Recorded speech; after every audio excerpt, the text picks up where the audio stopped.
Hello everyone! Welcome back to All Things Nuclear with Diana, your go-to space for the most exciting updates in nuclear energy. Today's episode is a global roundup of major news and breakthroughs, strategic moves, and even a robotic dog working at a nuclear site. But before I update you on everything that happened in this past month, don't forget to like this video, subscribe and hit that notification bell so you don't miss any updates in the nuclear world.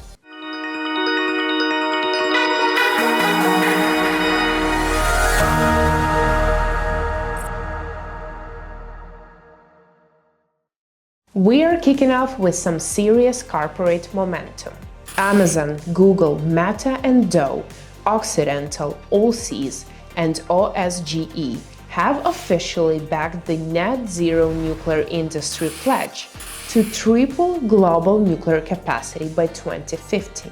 Why? Well, because reliable low-carbon energy is critical for powering data centers, factories, and the clean tech future. Canada is making an epic move by landing $304 million Canadian dollars to Atkin Rallies for over 4 years to support the development of next-gen CANDU reactors. For context, CANDU stands for Canada Deuterium Uranium and is one of the world's most flexible designs. It uses natural uranium and heavy water, making it ideal for a wide range of fuel sources and even nuclear waste recycling. CANDU reactors are currently in operation across 7 countries, and thanks to their predominantly Canadian design and supply chain, they create stable, well-paying jobs in Canadian manufacturing, said Minister of Energy and Natural Resources Jonathan Wilkinson, adding that they are also powered by uranium sourced from Saskatchewan. This funding aims to modernize the technology and keep Canada at the forefront of nuclear innovation. Over in Ukraine, President Volodymyr Zelensky has signed a new law allowing the country to purchase a $600 million worth of unused nuclear equipment from Bulgaria's cancelled Belini project. Well, the goal is to use it to finish construction on Unit 3 and 4 at the Khmelnytsky plant, adding a much-needed 200 megawatt of nuclear power to Ukraine's energy system. Besides that, a concerning update from Chernobyl. On February 14th, a drone strike damaged the new safe confinement structure, causing smoldering fires in the insulation layers. The attack left a 15 square meter hole and damaged a 200 square meter area of the massive steel shelter that covers Reactor 4. While radiation levels stayed normal and emergency crews have completed the fire suspension work, it's a stark reminder of how fragile the long-term containment strategy is. Experts agree full recovery of the site is practically impossible, with over 200 tons of highly radioactive material still beneath the original reactor. Jumping over to the UK, where something out of the science fiction just became reality. Engineers at the Sellafield nuclear site have remotely operated the robot dog, Spot, from a completely off-site location.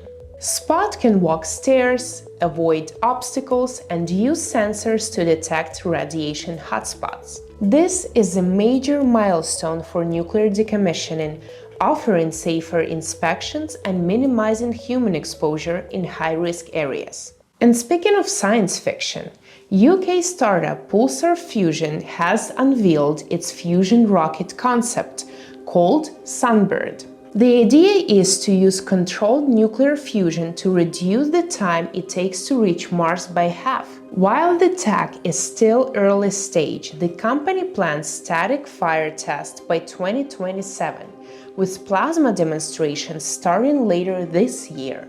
If it works, it could completely redefine interplanetary travel. Back in Europe, Dutch startup Thorizon has secured €20 million in funding to develop their 250 megawatt molten salt reactor, the Thorizon 1. What makes this design special?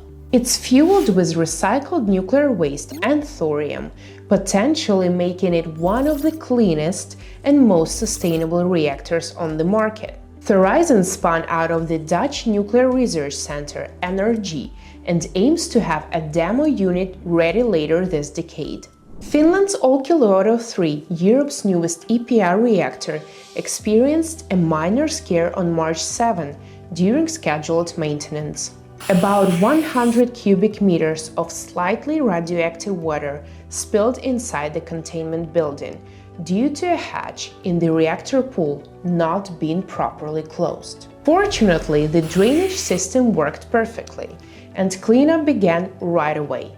No danger to workers or the environment was reported. Finland's regulator, STUK, is investigating, and the event serves as a reminder that even during routine work, precision is everything in nuclear operations. In Germany, the government is pushing to speed up the search for a high-level radioactive waste repository, aiming to identify a final site by 2046. Though Germany shut down its last nuclear power plant in 2023, this move highlights a long-term commitment to managing waste responsibility. Does this mean a nuclear comeback is possible someday? It's still unclear. But building public trust through waste management is a necessary first step, and some policymakers are starting to hint at revisiting nuclear options down the line. And finally, how do you warn people 100,000 years from now about buried nuclear waste? Sweden is trying to figure that out. A new document called the Key Information File has been released to accompany the Forsmark Deep Geological Repository. It's designed to be readable by future civilizations, even if they don't speak our language or know what radiation is. It's part safety plan, part time capsule, and a fascinating example of how nuclear isn't just about technology, but about a long-term responsibility. Whew, that was a packed episode. From CANDU upgrades and fusion rockets to nuclear time capsules and robotic dogs, the nuclear world is innovating at a full speed. Don't forget to like, subscribe, and hit that notification bell so you never miss a beat. Thanks for watching All Things Nuclear with Diana. Stay informed, stay energized, and I'll see you in the next one.